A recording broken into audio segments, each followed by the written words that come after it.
तो question practice कर रहे थे अपन, है ना। लास्ट हेडिंग जो हमने छोड़ी थी वो पैरामेट्रिक फॉर्म में छोड़ी थी कि पैरामीटर्स हमने देख लिए थे, उस पर एग्जाम्पल्स करने थे, है ना। तो उसी में कंटिन्यू करते हैं। Next question is prove that portion intercepted between coordinate axes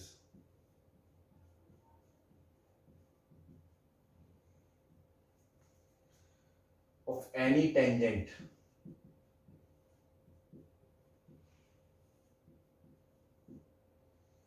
to the curve x raised to power 2 by 3 plus y raised to power 2 by 3 is equals to a raised to power 2 by 3 is of constant length given है a positive है, ठीक है।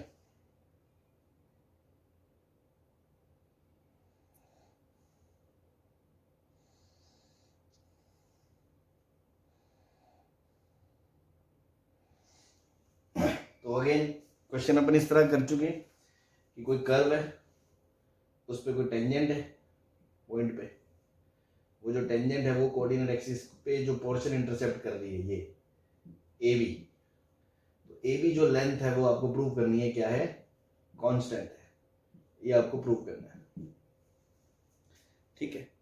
अब आपको again ये standard हमने माना था कि इसको पैरामीटर लेके हम डील कर सकते हैं, बिना पैरामीटर के भी कर सकते हो, मे भी आपको थोड़ी सी कैलकुलेशन लगे बस, अदरवाइज ऐसा कुछ नहीं है, ये तो फिर भी आसानी है इसकी कैलकुलेशन, बट अपन ने पैरामीटर माना, चलो पैरामीटर चलते हैं।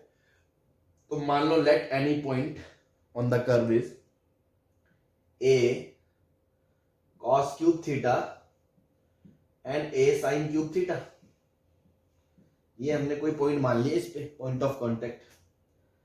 अब हमें इक्वेशन ऑफ टेंजेंट निकालनी है, इक्वेशन ऑफ टेंजेंट के लिए पॉइंट पता है, स्लोप निकालनी है, और उसके बाद a और b निकालने हैं और उसकी लेंथ निकालनी है ना, स्ट्रेट फॉरवर्ड है, कुछ दिमाग खर्च नहीं होगा, बस खटाखट करते जाओ। तो स्लोप ऑफ द टेंजेंट के लिए आप क्या करोगे, dy बाई dx निकालोगे, और dy बाई dx क्या हो गया, dy by D theta upon dx by D theta. तो dy बाई डी थीटा क्या हो जाएगा, 3a sine square theta into sine का डेरिवेटिव कॉस थीटा, और नीचे हो जाएगा 3a cos square theta into cos का डेरिवेटिव माइनस साइन थीटा। तो देखो एक कॉस एक साइन, एक कॉस एक साइन, 3a उड़ गया, तो ये बचा माइनस का tan थीटा। ये आपकी स्लोप आ गई, स्लोप आ गई, पॉइंट आपको पता है, तो उसके बाद आप इक्वेशन ऑफ टेंजेंट लिख सकते हो। तो देखो इक्वेशन ऑफ जो टेंजेंट है वो आएगा आपका y minus y1 a sine cube theta is equal to slope minus tan theta into x minus a cos cube theta, ठीक। अब अपने को इसको सुंदर बनाने की कोई जरूरत नहीं, बिकॉज हमें अल्टीमेटली पॉइंट ए और बी निकालने हैं। तो डायरेक्ट फॉर पॉइंट ए क्या पुट करोगे, y बराबर 0, y बराबर 0 रखते ही ये बनेगा माइनस a साइन क्यूब बराबर माइनस tan का साइन बटा कॉस, ये उधर ले जाऊंगा, तो ये चलो माइनस tan को लिखा एक बार साइन बटा कॉस, और x minus a cos cube, a cos cube, ये माइनस से माइन कट गया, एक साइन से एक साइन कट जाएगा, तो ये बचेगा कॉस इंटू साइन स्क्वायर, और ये इधर आएगा प्लस a कॉस क्यूब, ये x आएगा, और इसको भी आप थोड़ा कॉस, ये a भी तो है a, तो a इंटू कॉस कॉमन लेके ये sign square plus cos square bracket में बचेगा, वो 1 बचेगा, तो a कॉस थीटा आएगा पॉइंट। हाँ जी, क्या point a cos theta coma 0 आ रहा है,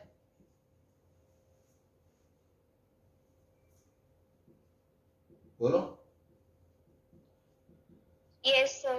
ठीक है, ऐसे b के लिए x को 0 रख दोगे, x को 0 रख दोगे तो y minus a sine cube बराबर ये minus minus plus a cos cube into tan का साइन बटा cos, cos से cos कट गया, तो y बराबर a sine cube plus a sine cos square, तो यहां से a साइन थीटा आ जाएगा, sine square plus cos square 1 बन जाएगा। तो ये जो पॉइंट आ गया वो क्या आ गया 0, a sin theta. Now length a भी आपके सामने है, a cos थीटा माइनस 0 का square plus 0 minus a sin theta का स्क्वायर का, तो a square cos square plus a square sin square का रूट, तो मोड a आएगी लेंथ, है ना। लेकिन क्वेश्चन में a पॉजिटिव है तो आप उसको a भी लिख सकते हो, अदरवाइज आप a नहीं लिख सकते हैं ना एडवांस में, है ना, थोड़ा देखना पड़ेगा आपको, बिकॉज मोड a लेंथ होगी, a पॉजिटिव है तो आंसर a आएगा, नेगेटिव है तो माइनस a आएगा, है ना। बहुत ही माइनर सी बात होगी, हालांकि मेंस में चाहे अपन इस बात पे ध्यान भी ना दें, बट जस्ट हमने दिया था क्वेश्चन में इसलिए हमने इसको ओपन कर दिया। क्लियर है? Yes sir. चलो नोट करो।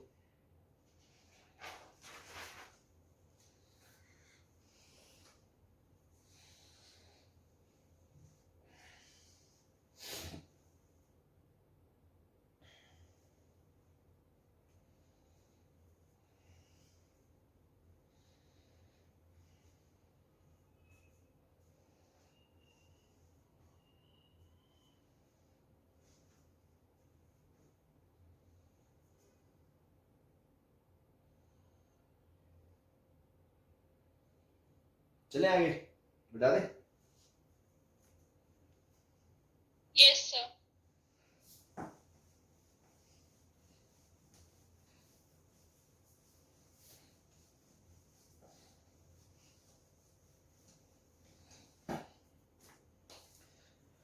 Next is normal to the curve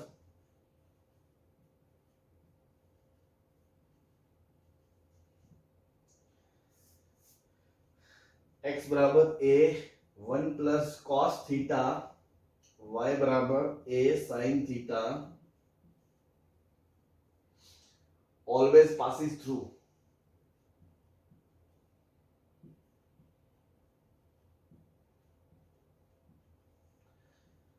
a fixed point, find that point।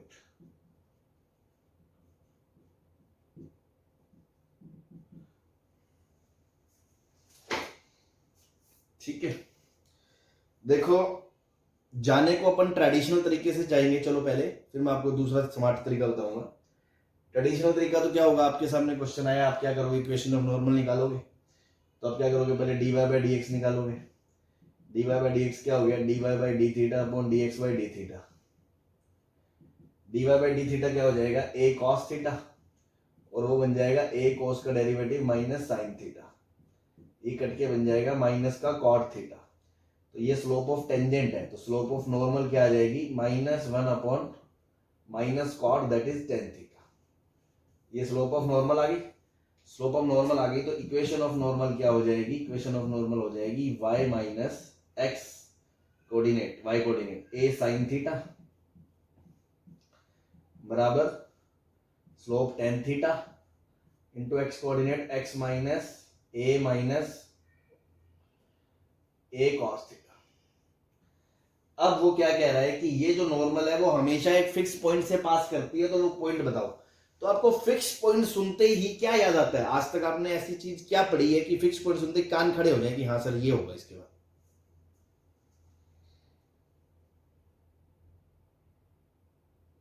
याद है कुछ? इस लाइन को सुनते ही कान खड़े हो जाते हैं अक्सर बच्चों के, या हो जाने चाहिए, नहीं यार।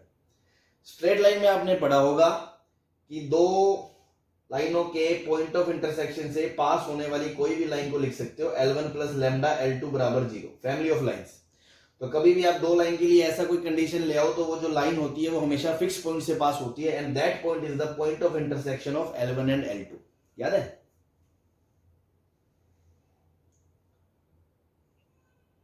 Yes sir. है ना? तो बस, तो आपको पता है ये फिक्स पॉइंट से पास हो रही है, तो आपको कुछ ऐसा क्रिएट करना है जबरदस्त, बस दिमाग में आना चाहिए। मैंने कहा ना कान खड़े हो, क्योंकि ये चीज हमने पढ़ी है तो ऐसा तुरंत रटाया जाता है कि ऐसा है तो ऐसा करना है आपको। तो मुझे इसको थीटा पैरामीटर है तो थीटा को साथ एक लाइन और बिना थीटा के एक लाइन लानी है, और उन दोनों को सॉल्व करके उनका जो पॉइंट ऑफ इंटरसेक्शन आएगा वो पॉइंट आ जाएगा। तो आप ध्यान से देखो, ये लिखा है y माइनस ए साइन बराबर 10 को लिखा साइन बटा कॉस, तो ये कॉस इधर ए साइन और कॉस इधर बराबर एक्स के साथ क्या आ गया साइन, माइनस ए के साथ क्या आ गया साइन, और माइनस ए कॉस साइन, ये एक कॉस साइन कट गया, तो ये क्या बच गया cos theta into y sin theta into x है ये। ठीक है ठीक है, ये बच गया x into sin theta minus a into sin theta. तो देखो y बराबर टेन थीटा कॉमन आ गया, x माइनस ए, और इसको इधर ले आए तो y माइनस दिस बराबर 0। क्या आपको दिख रहा है ये L1 प्लस लेमडा L2 आ गया, एक लाइन आ गई y बराबर 0 और दूसरी लाइन आ गई x माइनस ए बराबर 0। तो इन दोनों का पॉइंट ऑफ इंटरसेक्शन क्या आ गया, a कोमा 0 आ गया कि नहीं आ गया।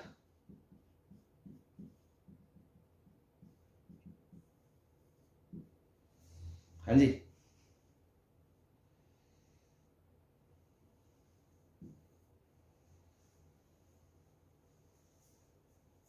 बोलो आ गया ये आंसर।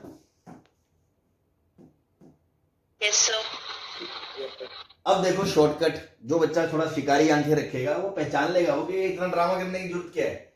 ये क्या लिखा है, x बराबर a plus A cos theta, तो x माइनस ए बराबर ए कॉस थीटा और y बराबर ए साइन थीटा, दोनों को स्क्वायर करके ऐड कर दो, 1 स्क्वायर प्लस 2 स्क्वायर, तो सर्कल आ गया एक सर्कल, x माइनस ए का स्क्वायर प्लस y का स्क्वायर बराबर ए स्क्वायर। ये जो सर्कल है इसका सेंटर a कोमा 0 है और इसकी रेडियस a है, सही है।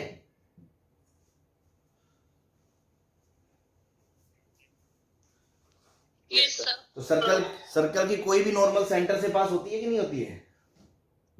Yes sir. तो बस आंसर a कोमा 0 आ गया सेंटर। ठीक है, सो ये अंडरस्टैंडिंग जिसकी होगी वो कर पाएगा, ये रटा रटा जो मेथड है उससे आंसर आ जाएगा। ठीक, चलो चार। और वैसे भी आप याद रखें नॉर्मल फिक्स पॉइंट से पास होना वो सर्कल हो सकता है ना, बिकॉज सर्कल में हमेशा नॉर्मल फिक्स पॉइंट से पास होती है, सेंटर से होती है। तो मेंस में ऐसे छोटे मोटे क्वेश्चन रिपीट होते रहते हैं, तो नॉर्मल फिक्स पॉइंट से पास मतलब आपका दिमाग थोड़ा सा दौड़े कि आप इसको एलिमिनेट कर, क्या ये सर्कल की पैरामीट्रिक फॉर्म तो नहीं लिखी, तो वही तो लिखी x माइनस x1 बराबर आर कॉस थीटा, y बराबर आर साइन थीटा। चलो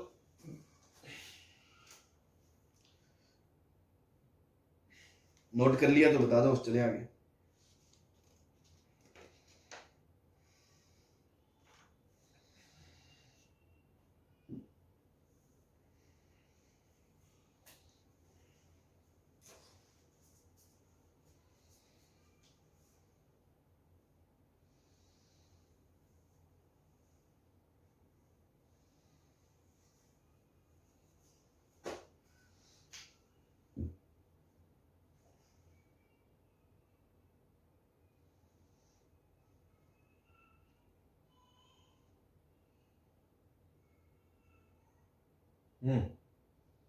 चले, yes sir.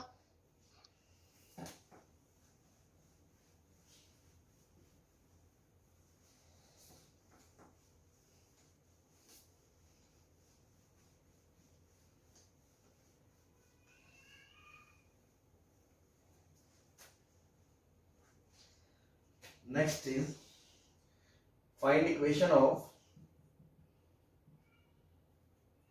standard line which is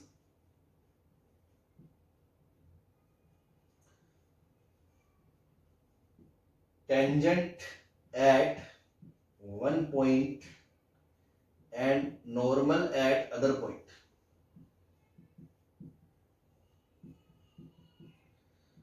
to the curve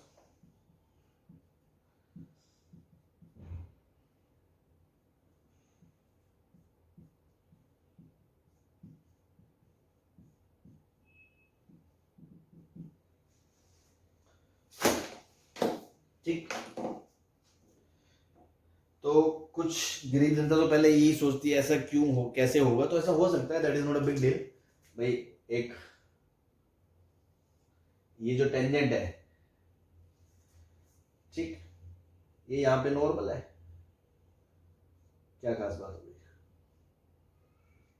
ठीक है ना। तो ये टेंजेंट एट पी पे और यही लाइन नॉर्मल है एट क्यू पे, ठीक।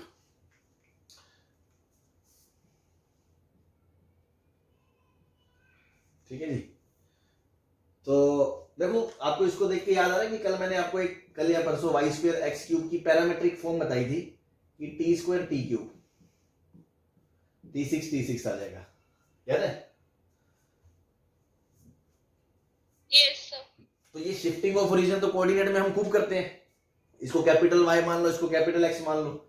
तो कैपिटल वाई और कैपिटल एक्स अगर मैं मानूं तो कैपिटल एक्स क्यूब को आप क्या मान रहे हो, टी स्क्वायर,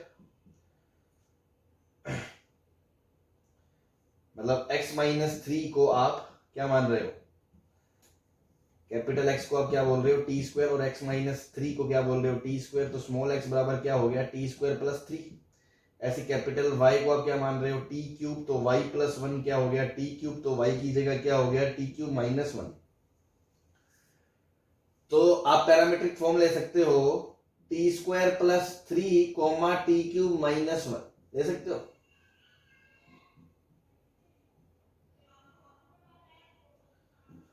हाँ जी, Yes, sir. ठीक है। तो इस तरह से मैं कह रहा था कि कभी कभी खुद को पैरामीटर एज्यूम करना पड़ता है, बिकॉज अदरवाइज आप सोचो क्वेश्चन में दिक्कत क्या है, मैं आपको समझाता हूं। आप ये पॉइंट मानोगे x1 y1, ये पॉइंट मानोगे x2 y2, इसको इसमें रखोगे एक इक्वेशन, इसको इसमें रखोगे दो इक्वेशन, फिर उसके बाद इस पे टेंजेंट की स्लोप dy by dx से निकालोगे, इस पे dy by dx से निकालोगे minus 1 by dy by dx से, वहां से इसकी स्लोप और 2 पॉइंट फॉर्म बराबर करोगे, दो इक्वेशन वहां से लाओगे। तो चार इक्वेशन, चार वेरिएबल अपने से तो नहीं हो गई है ना, मतलब रिकमेंडेड नहीं है। समझ में आ रही है आपको। उस दिन मैंने बताया था कि क्वेश्चन में आपको खुद सेंस करना पड़ेगा कि आपको पैरामीटर की नीड है। यहां अगर मैं इन दो पॉइंट की बात करता हूं, क्योंकि कोई भी फिक्स पॉइंट आपको दिया नहीं है कि फलाने से पास करती है या फलाने पे टेंजेंट है, ये भी एज्यूम करना पड़ेगा, ये भी एज्यूम करना पड़ेगा। x1 y1 x2 y2 करोगे, चार वेरिएबल चार इक्वेशन, थोड़ा मुश्किल हो जाएगा। तो इट्स बेटर कि मैं दो वेरिएबल में डील करूं, t1 और t2, ताकि मुझे उनको इसमें डालना ना पड़े, वो ऑटोमेटिक काम हो गया। क्लियर है, ये बात समझ में आ गई।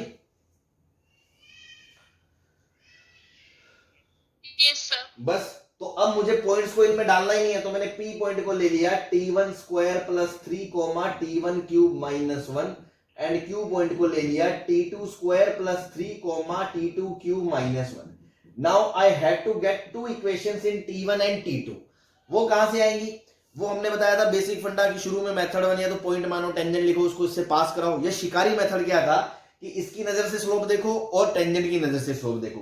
तो यहां पे ध्यान से देखो, अगर मैं देखूं dy बाय dx की जो वैल्यू एट t1 होगी, क्या वो दो पॉइंट को मिलाने वाली लाइन स्लोप pq की होगी बराबर, और क्या वही -1 अपॉन dy बाय dx की वैल्यू एट t2 होगी। जो यहां नॉर्मल की स्लोप है वही यहां टेंजेंट की स्लोप है, और वही दो पॉइंट को मिलाने वाली लाइन की स्लोप है। ठीक है, तो dy बाय dx निकाल लिया, तो dy बाय dx निकाल लिया, तो वो क्या हो गया, dy by dt upon dx by dt। तो dy बाय dt हो गया 3t स्क्वायर, और नीचे आ गया 2t, तो ये आ गया 3 बाय 2t। तो देखो यहां से आएगा 3 बाय 2t1, यहां से आएगा -1 अपॉन 3t2 बाय 2, और यहां से क्या आएगा y2 minus y1 upon x2 minus x1। तो t2 cube minus t1 cube upon t2 square minus t1 square. हाँ जी, तो देखो एक तो इक्वेशन यहां से आ जाएगी और एक इक्वेशन यहां से आ जाएगी, दो इक्वेशन दो variable, you have to solve it. तो पहली एक इक्वेशन यहां से मैंने निकाली, तो ये आ गया 9 इंटू t1 t2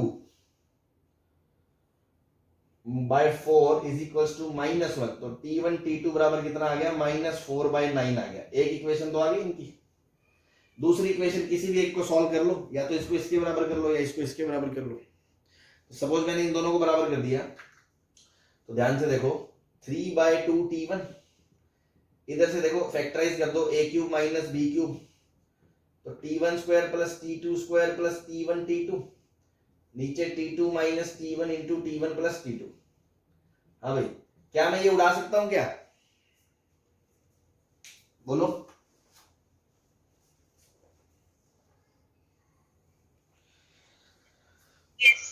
क्यों उड़ा, T1 और T2 बराबर। हाँ क्योंकि T1 T2 बराबर नहीं हो सकते, क्योंकि T1 T2 बराबर हो गए मतलब P और Q पॉइंट कोइंसाइड कर जाएंगे, तो ऐसा थोड़ी है एक ही लाइन उसी पॉइंट पे टेंजेंट और उसी पॉइंट पे नॉर्मल है, this is not possible, hence T1 can not be equal to T2, तो आप इसको उड़ा सकते हो। इसको सॉल्व कर लिया तो 3T1 का स्क्वायर प्लस 3T1 T2, इसको इधर भेज दिया 2T1 square plus 2T2 square plus 2T1 T2, तो यहां से आ गया T1 square plus T1 T2 minus 2T2 square.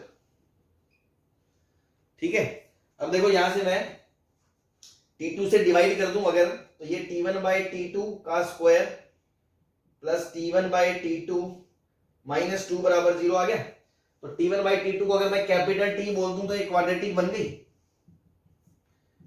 T square plus T minus 2 बराबर 0, तो T square plus 2t minus T minus 2 बराबर 0, टी कॉमन आ गया, T plus 2 minus T plus 2 बराबर 0, तो यहां तो टी बराबर 1 आ गया या टी बराबर माइनस 2 आ गया, टी बराबर 1 आ गया मतलब T2 अपॉन T1 बराबर 1 आ गया, वो तो पॉसिबल नहीं है, तो यहां से क्या आ गया T2 अपॉन T1 बराबर कितना आ गया माइनस 2 आ गया, तो T2 बराबर कितना आ गया माइनस 2T1 आ गया, इसको याद रख दो बस। T2 बराबर माइनस 2T1, तो माइनस 2T1 स्क्वायर बराबर माइनस 4/9, ये कट गया, तो T1 बराबर आ गया प्लस माइनस 2/√3, T1 ये आ गया तो फिर T2 आ जाएगा माइनस 4/9, तो माइनस 4 माइनस वो प्लस है तो ये माइनस है, ये माइनस है तो ये प्लस है, तो माइनस प्लस 4/9 और ये नीचे 2√3, तो इसका आंसर आएगा T2 बराबर माइनस प्लस 2/3√3, दो आंसर आ रहे हैं, समझ रहे हो, मतलब ऐसे दो लाइनें पॉसिबल है जो एक पॉइंट पे टेंजेंट है और दूसरे पे नॉर्मल है, एक तो टी आ रहा है 2/√3 तो आएगा वो दूसरा माइनस 2/3√3, अगर ये आएगा माइनस 2/√3 तो वो आएगा प्लस 2/3√3, दो आंसर आ, हाँ जी देख रहे हो, तो थोड़ी सी कैलकुलेशन इन्वॉल्व है, फंडे सारे वही हैं, पैरामीटर वाला फंडा यूज हो गया। अब देखो ऐसा क्वेश्चन देके आपसे सारी इंफॉर्मेशन एक्सट्रैक्ट हो जाएगी कि आपको पैरामीटर की भी नॉलेज है, आपको ये शिकारी स्टेप वाली भी नॉलेज है, आपको मैनिपुलेशन भी आती है, आपको फंडा भी आता है, सब आता है, तो बस यही होती है एक ऐसा क्वेश्चन जिसमें सारी इंफॉर्मेशन चेक हो जाए। तो टेंजेंट एंड नॉर्मल में अगर ऐसा क्वेश्चन पूछ लिया तो सारी चीज आपकी ओवरऑल चेक की जा सकती है। ठीक है, चलो तो दिक्कत है तो पूछ लो, वरना छाप लो।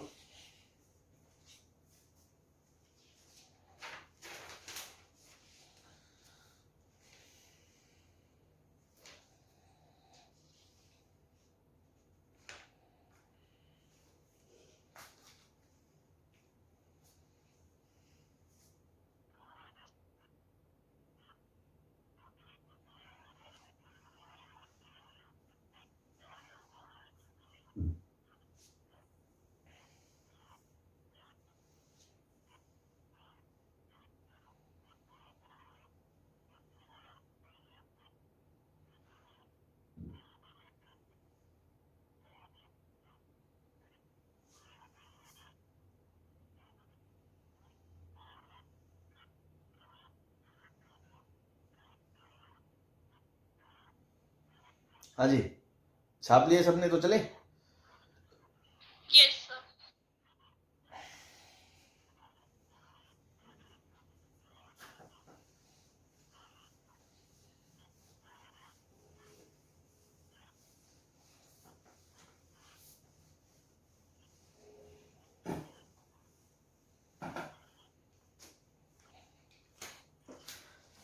Next is tangent at P on the curve y square is equals to x cube cuts at Q and line OP and OQ makes angle alpha and beta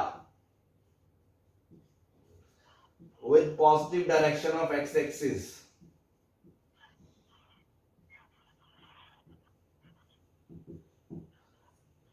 Where O is origin.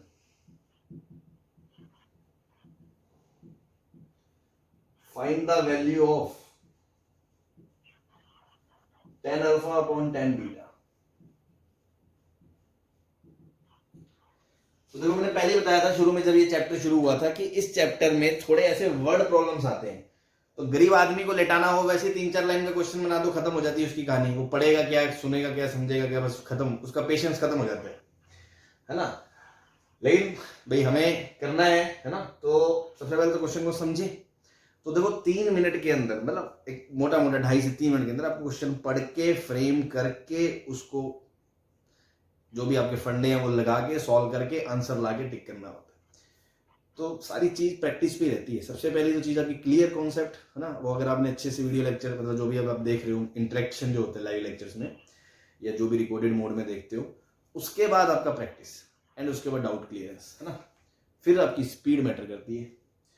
तो अक्सर ऐसे question से मतलब majority of the students को डर लगता है, लेकिन अभी तक चीजें जो आपने रेगुलर फॉलो करी हैं, सारी सुनी है मेरी बातें कि देखो ऐसा है तो ऐसा करना, ऐसा है तो कोई दिक्कत नहीं आएगी। ये मैं 2-3 मिनट इसीलिए बोल रहा हूँ ताकि जो लोग खुद से ट्राई करना चाहते होते हैं वो 2 मिनट थोड़ा सा लीड ले सके, एक कॉन्फिडेंस बूस्ट होता है कि हाँ देखो मैंने क्वेश्चन तुरंत क्रैक कर लिया, ठीक है ना। तो सबसे पहले तो इसको देखते ही अपन को समझ में आ रहा है कि अपन थोड़ा सा पैरामीटर की तरफ रुझान रखेंगे। पहली बात तो कोई कर्व है, ठीक, उस पे टेंजेंट पी पे है, वो कट कर रही है क्यू पे।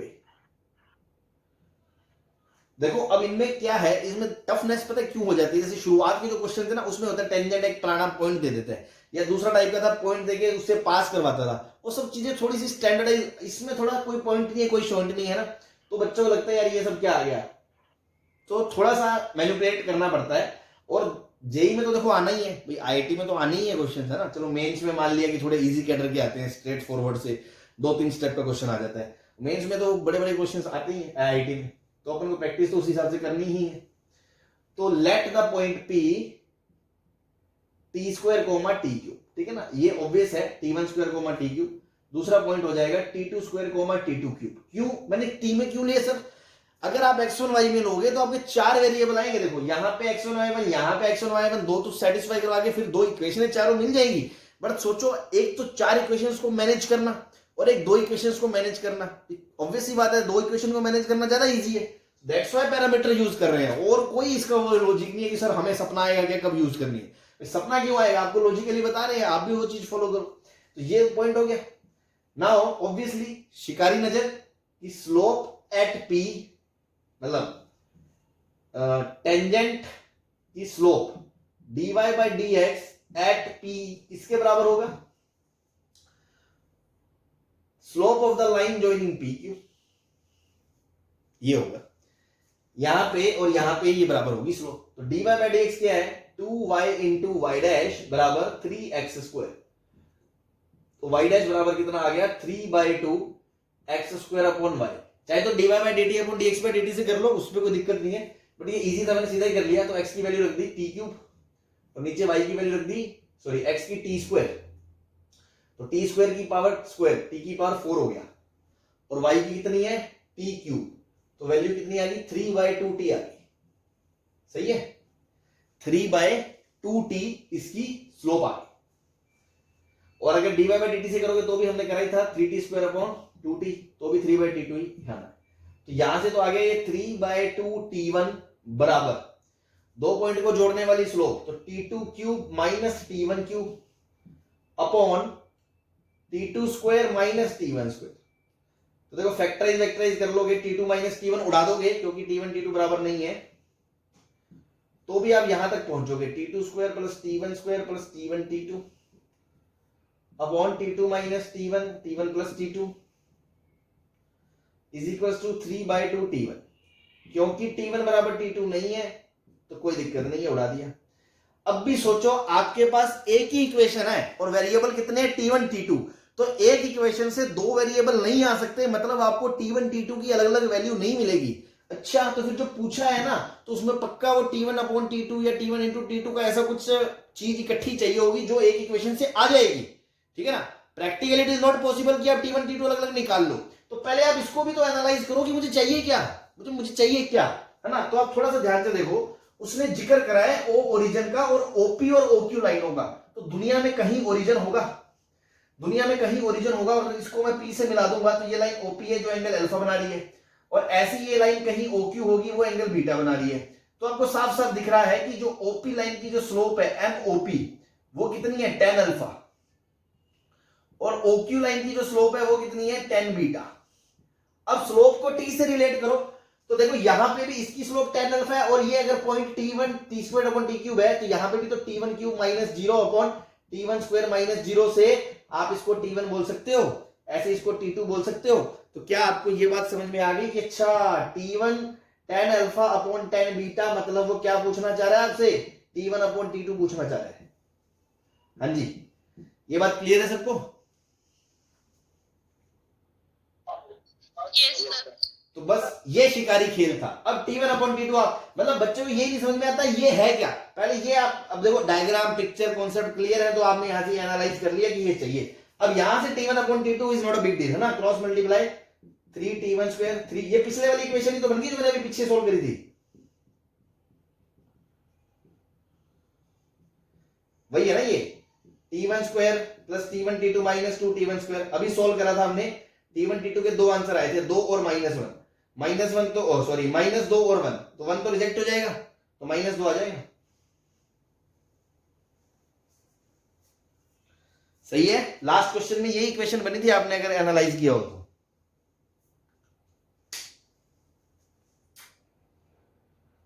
क्लियर है ये बात? Yes, sir. Yes, sir. ठीक, तो मिटा दो इसको। Yes, sir.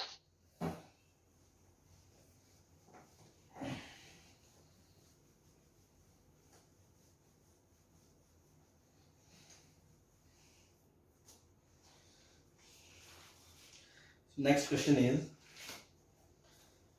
tangent at a variable point P on the curve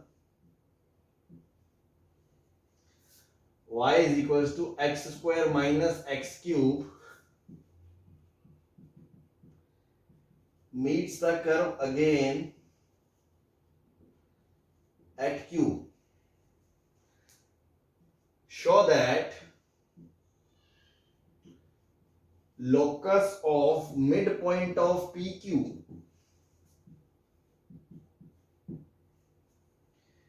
is y is equals to 1 minus 9x plus 28x square minus 28x cube.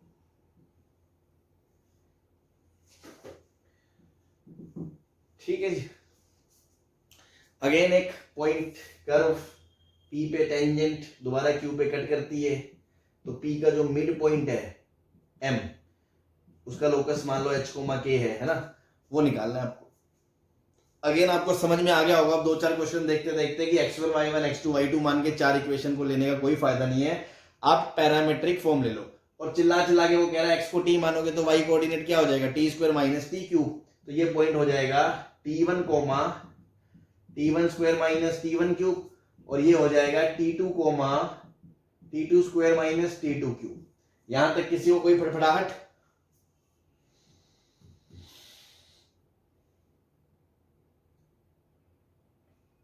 No, sir. ठीक, अब अगेन वही फंडा, point को सेटिस्फाई करवा ही लिए हमने।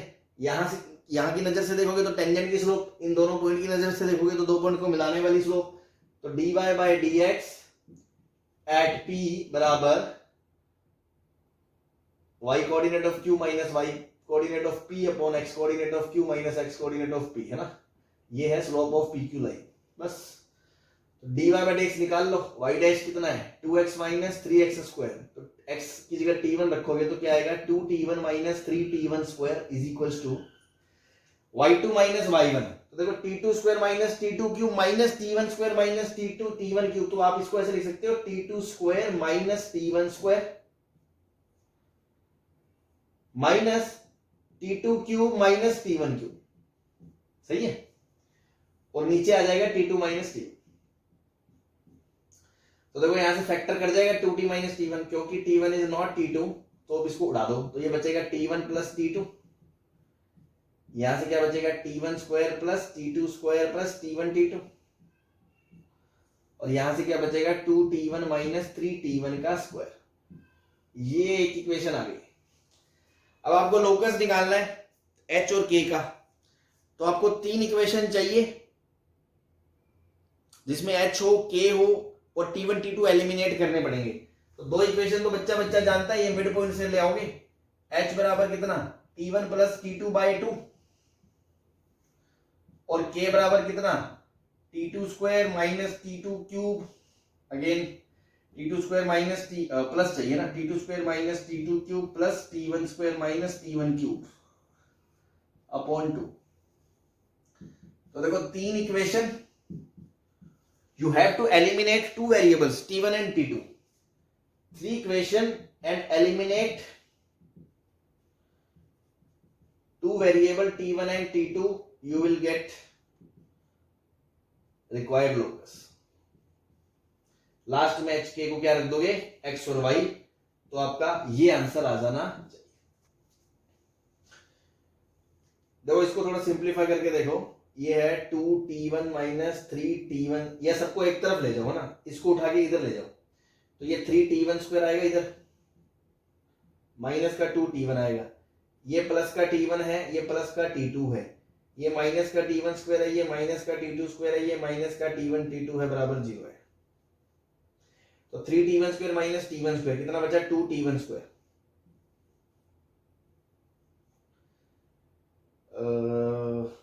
ये बचा माइनस का 2T स्क्वायर, ये है माइनस T1 T2, ये है माइनस का T2 स्क्वायर,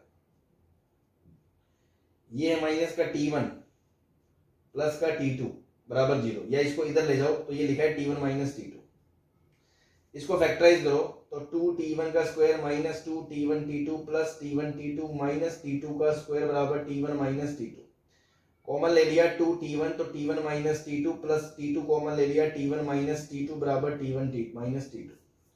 वाह ये तो सुंदर सा बन गया, T1 माइनस T2 कॉमन आ गया तो बचा क्या 2T1 T2 sorry 2T1 plus T2 बराबर T1 माइनस T2, क्योंकि T1 T2 बराबर नहीं है तो इसको उड़ा दो, तो यहां से क्या आ गया 2T1 बराबर माइनस T2, T2 बराबर माइनस 2T1 आ गया, बस खत्म हो गई फिर तो बात। इसको उठा के यहां रखो तो 2x बराबर T1 प्लस T2 की जगह कितना आ गया माइनस 2T1, तो T1 की वैल्यू कितनी आ गई यहां से T1 की माइनस 2x आ गई। अब T1 की वैल्यू वहां रखो तो T2 की वैल्यू कितनी आ गई T2 की माइनस माइनस प्लस 4x आ गई। हाँ जी बोलो,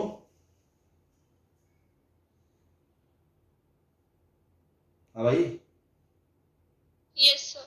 बस तो T1 T2 आ गए, बहुत सुंदर सुंदर H और K के टर्म्स में, मतलब ये H है मान लो, लो H दोनों उठा के इसमें पटक दो, खत्म बात, वो मैनिपुलेशन करने की जरूरत ही नहीं जो मैं कह रहा था।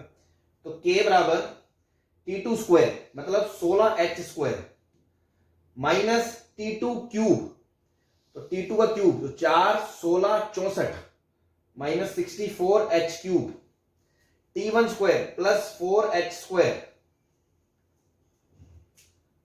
माइनस T1 क्यूब, T1 कितना हो गया माइनस 2, तो माइनस 2 का क्यूब माइनस 8 और minus minus plus 8 8H cube upon 2 आ गया 2, तो देखो 8H क्यूब और माइनस 64H क्यूब तो माइनस 56H क्यूब, तो आधा माइनस 28H क्यूब, सही है।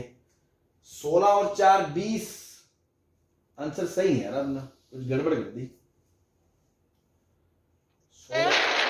हाँ जी तो आपने इधर राइट साइड इक्वेशन बनाई है, ये 2T1 plus T2 is equals to 1 आएगा। अरे हाँ ये गड़बड़ कर दी ना, तो 2T1 plus T2 is equals to 1 आएगा। तो ऐसा करो T1 प्लस T2 की वैल्यू यहां रख दो, क्या भाई 2T1 प्लस T2 को क्या लिख सकते हो T1 plus T2 plus T1 बराबर 1, तो T1 प्लस T2 की वैल्यू क्या रख सकते हो, 1 माइनस T1 रख सकते हो।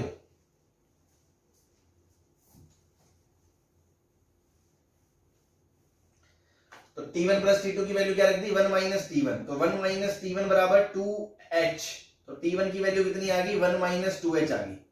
ऐसे T2 की वैल्यू वहां से क्या आ जाएगी, 1 माइनस 2T1, और 1 माइनस 2 T1 की जगह 1 माइनस 2H, तो 1 माइनस 2 प्लस 4H, तो ये आ गई 4H माइनस 1। तो देखो T1 T2 दोनों की वैल्यू आ गई, ये दोनों उठा के यहां डाल देना, आंसर आ जाएगा। ठीक है जी, क्लियर है।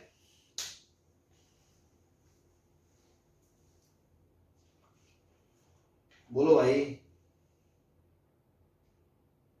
ये छाप लो जल्दी से।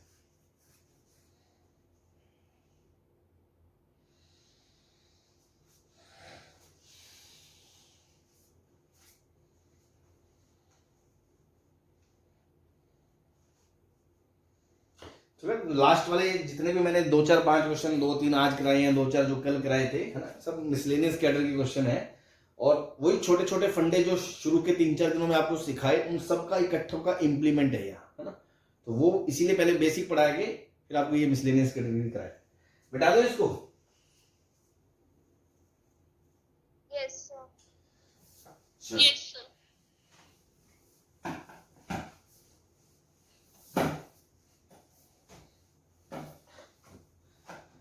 Last question of the day. Find all possible values of A if mod sin x बराबर √3/2 mod x plus A have no solution.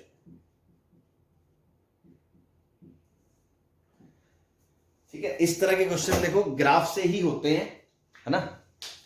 और क्यों ग्राफ से का सर, क्यों, एक तरफ अलजेब्रा एक तरफ ट्रिगो, ये मैंने फंक्शन से बताता आ रहा हूं, तो बड़े ध्यान से समझे ऐसे। अब थोड़ा अपनी अंडरस्टैंडिंग ग्राफ्स को लेके और बेटर हो गई। जैसे शुरू में जब आपने फंक्शन में पढ़े थे, तो वहां पे आपको याद हो दिक्कत आती थी कि ये ऊपर से निकलेगा नीचे से निकलेगा, है ना, तो ज्यादा अपने को इतना पता नहीं था। अब थोड़ी चीजें अपने ज्यादा बेटर अपने समझते हैं डिफरेंशियबिलिटी पढ़ने के बाद। तो पहले तो दोनों का ग्राफ बनाने, तो मॉड साइन एक्स का ग्राफ ऐसा होता है,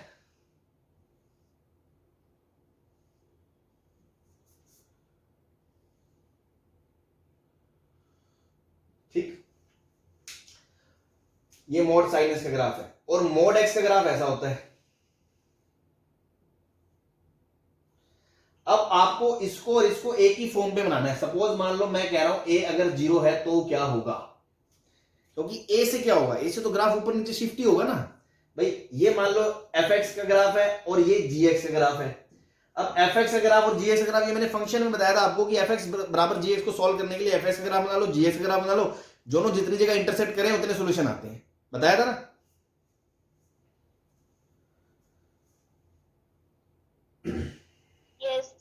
और दूसरा आपको ये भी पता है कि अगर मैं इसके ग्राफ में ए जोड़ता हूं, ए इज कांस्टेंट क्वांटिटी, तो वो तो ग्राफ ऊपर नीचे नाचेगा बस, और कोई फर्क नहीं पड़ने वाला।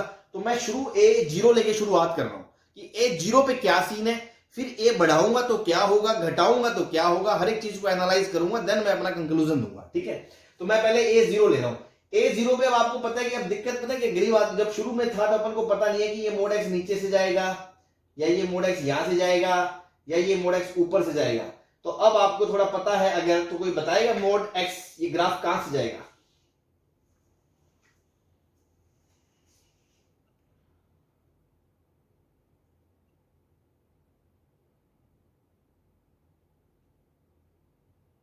बोलो भाई, ये सिर्फ मोड एक्स का है, सॉरी मोड एक्स का ऐसा, मोड एक्स का ऐसा है तो इंटू √3/2 करूंगा तो भी ऐसा ही होगा भाई।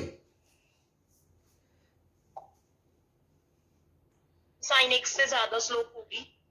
हाँ ज्यादा होगी, सोच लो भाई। आपको याद होना चाहिए, मैंने आपको एक्स और साइन का कंपैरिजन सिखाया था, मैंने कहा था रट लेना इसको कि ये साइन का ग्राफ और ये y बराबर एक्स इसकी टेंजेंट होती है। याद करो, डिफरेंशिएबिलिटी में हमने पढ़ा होगा, क्योंकि x बराबर 0 पे साइन का डेरिवेटिव cos होता है, cos की 0 पे स्लोप वैल्यू 1 होती है, तो साइन की स्लोप 1 होती है वहां पे टेंजेंट की, और इसकी भी 1 होती है। और उसके बाद साइन तो 1 से कम रहेगा, डेरिवेटिव कॉस, और ये 1 ही है तो ये हमेशा इससे ऊपर रहता है। याद है ना आपको, ये लाइन हमेशा इसके ऊपर रहती है, यहाँ पे टेंजेंट होती है y बराबर x वाली। लेकिन उस टाइम इस लाइन की स्लोप कितनी है 1, और इस टाइम इसकी स्लोप कितनी है √3/2।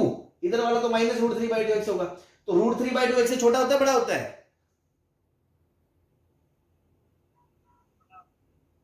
बड़ा होता है। छोटा होता है। हाँ तो बस, तो इसकी स्लोप 0 पे x से छोटी होगी कि नहीं होगी?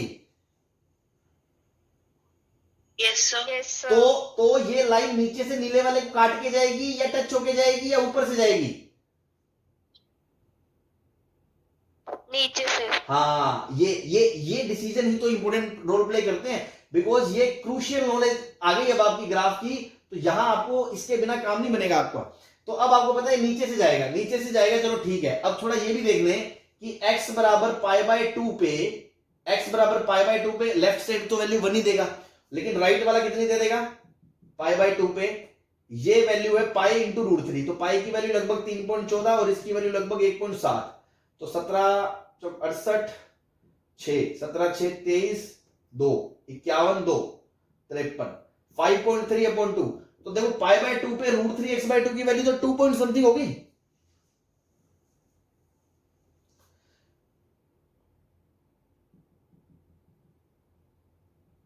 मतलब ये यहां है y/2 पे और साइन यहां है, और 0 पे ये यहां है, ये यहां है, तो मतलब ये ग्राफ ऐसे गुजरेगा, ऐसे।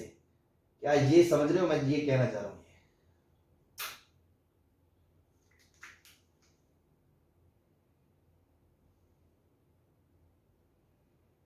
हाँ जी, ये लाइन ऐसे गुजरेगी नीचे से, ऐसे मत गुजार देना ऐसे।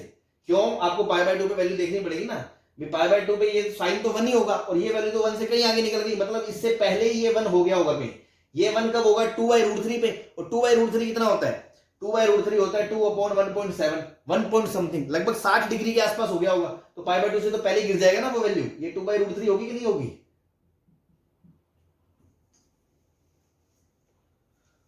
बोलो यार। Yes sir. अब क्योंकि इवन फंक्शन है तो जैसा ग्राफ इधर है वैसा ग्राफ इधर होगा।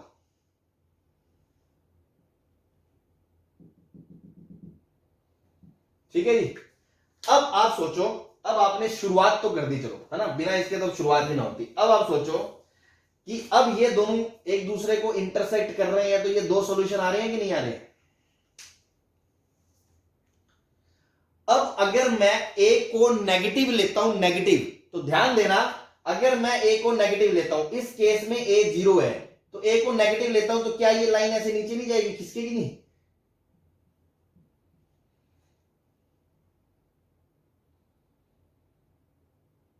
बोलो। Yes sir. तो अगर मैं a नेगेटिव कुछ भी कर लूं, लाइनें हमेशा ऊपर से ऐसे आएंगी, तो दो सॉल्यूशन हमेशा ही आएंगे। यस। लेकिन वो पूछ रहे क्वेश्चन में सॉल्यूशन नहीं चाहिए, मतलब a नेगेटिव तो हो ही नहीं सकता। अब मैं सोचूंगा अगर मैं a को ऊपर खिसकाऊं, तो देखो अब मैं थोड़ा सा इस वाले सेक्शन को ना, मैं साइड में थोड़ा जूम करके दिखाना चाह रहा हूं आपको, उसको देखें कि ये ऐसा है कि, ठीक है, अभी सीन ऐसा है, अभी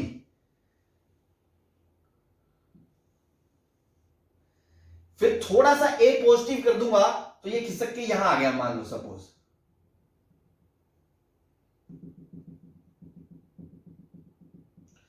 तो भी ये दो सॉल्यूशन मिल रहे हैं। Yes sir. थोड़ा सा a और बढ़ाऊंगा, थोड़ा सा a और बढ़ाऊंगा, तो हो सकता है एक टाइम आएगा जब ये इसकी टेंजेंट बन जाएगा।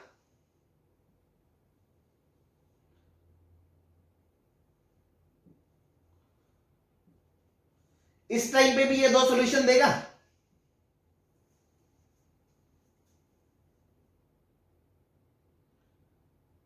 Yes sir. थोड़ा सा a और बढ़ाते ही ये ग्राफ अपलिफ्ट हो जाएगा, पूरा साइन की रेंज से बाहर हो जाएगा। इसके ऊपर जितना मर्जी a दे दो, कभी सॉल्यूशन नहीं आएगा। बात समझ में आ रही है? मतलब जो एक्सट्रीम केस है वो ये है। अपर में एक्सट्रीम केस ये है, लोअर में है ही नहीं, क्योंकि लोअर में हमेशा ही सॉल्यूशन आ रहा है। ठीक है ना? तो ये वैल्यू निकाल लो a की, इस वैल्यू तक ग्राफ अगर शिफ्ट करोगे तो सॉल्यूशन आएगा, उससे हल्की सी भी बढ़ा दोगे तो आंसर ऊपर चला जाएगा, मतलब नो सॉल्यूशन आएगा। तो अगर ये वैल्यू ए की मान लो ए है तो आंसर ओपन ए से इंफिनिटी आएगा इस क्वेश्चन का। ये बात समझ में आ रही है? Yes sir. ओपन ए से इंफिनिटी फॉर, मान लो ये A1 है, A1 तो ओपन A1 से इंफिनिटी तक नो सॉल्यूशन आएगा, ठीक है ना। और A1 पे 2 सॉल्यूशन आएंगे, उसके नीचे भी हमेशा 2 सॉल्यूशन आएंगे। तो A1 निकालना है, तो A1 कौन सा एक्सट्रीम केस है? जिस टाइम पे ये इसकी टेंजेंट है, मतलब इसकी स्लोप और इसकी स्लोप बराबर है।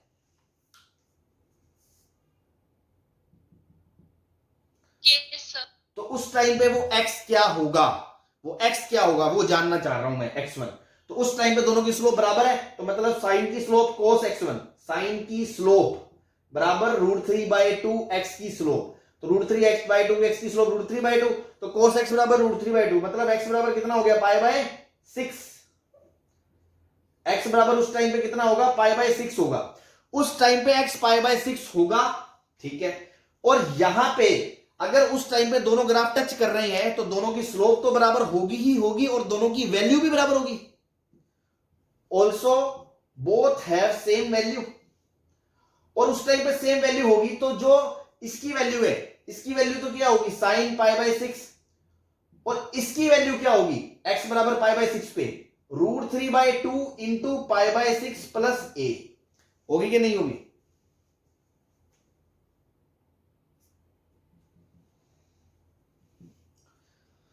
बोलो। Yes sir.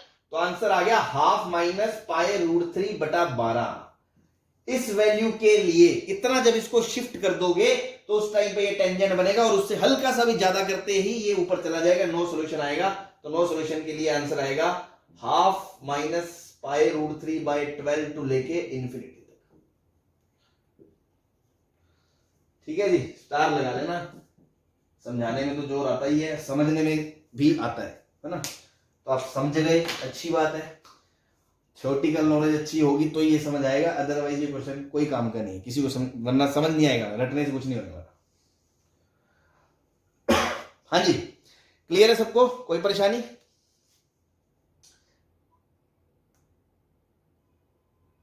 No sir.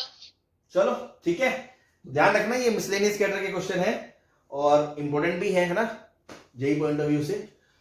चलो ठीक है, फिर बाकी अपन जो भी इसमें नेक्स्ट बातें करनी है टेंजेंट नॉर्मल में वो नेक्स्ट क्लास में करते हैं। आज का टाइम वैसे भी होगी। Okay, thank you.